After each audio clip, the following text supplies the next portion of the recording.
Mesdames, que la religion est une tradition des hommes, une lourde doctrine qui a détruit énormément de personnes. Mais le Seigneur ne tarde pas dans l'accomplissement de la promesse. Il use de patience envers tous, afin que nous arrivions tous à la repentance. C'est pourquoi il est écrit, messieurs, dames, que le cœur de ce peuple est devenu insensible. Ils ont endurci leurs oreilles, ils ont fermé leurs yeux, de peur qu'ils ne voient de leurs yeux, qu'ils n'entendent de leurs oreilles, qu'ils ne comprennent de leur cœur, qu'ils ne se convertissent et que je ne les guérisse. Vous savez, messieurs, dames, Jésus-Christ a dit tout est possible à celui qui croit. Mais malheureusement, l'homme pense qu'il sera justifié par le moyen des œuvres de la loi, alors que c'est par le moyen de la foi en Jésus-Christ simplement.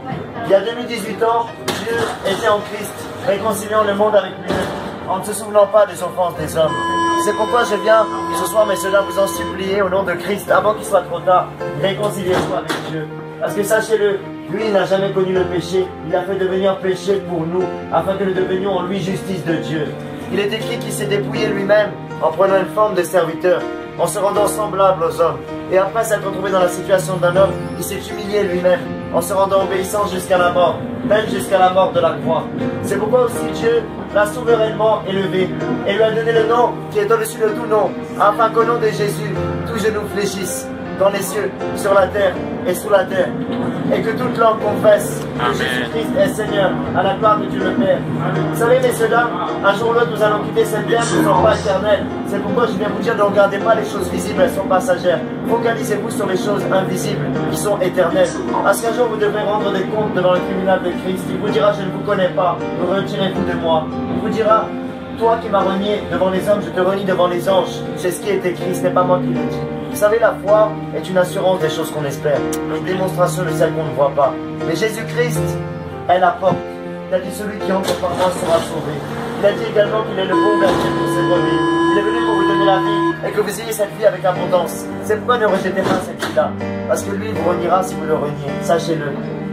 La foi vient de ce qu'on entend, et ce qu'on entend vient de la parole de Dieu. C'est pourquoi je vous invite simplement, messieurs, dames, à aujourd'hui tester cette foi-là, en lui demandant personnellement, Jésus, j'ai entendu parler de toi dans la ligne 9. Si tu es vivant, si tu es Seigneur, viens prendre le contrôle de ma vie. Je te remercie parce que tu as vaincu la mort pour moi. Tu as tout accompli. Mes péchés sont pardonnés. Aujourd'hui, je suis sauvé. J'ai la grâce d'être appelé enfant de Dieu.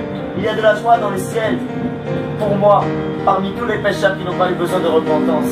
Merci pour cette vie que tu me donnes gratuitement. Et merci parce que tu as payé le prix que nul n'a payé sur terre. Merci parce que je suis sauvé, j'ai l'assurance de mon salut aujourd'hui. Au nom de Jésus.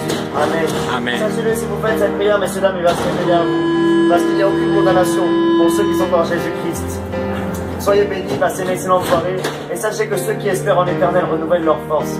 Et Jésus-Christ est le même, hier, aujourd'hui et éternellement. Amen. Excellente soirée. Je vous aime de l'amour du Seigneur. Soyez abondamment bénis au nom de Jésus-Christ. Amen. Merci.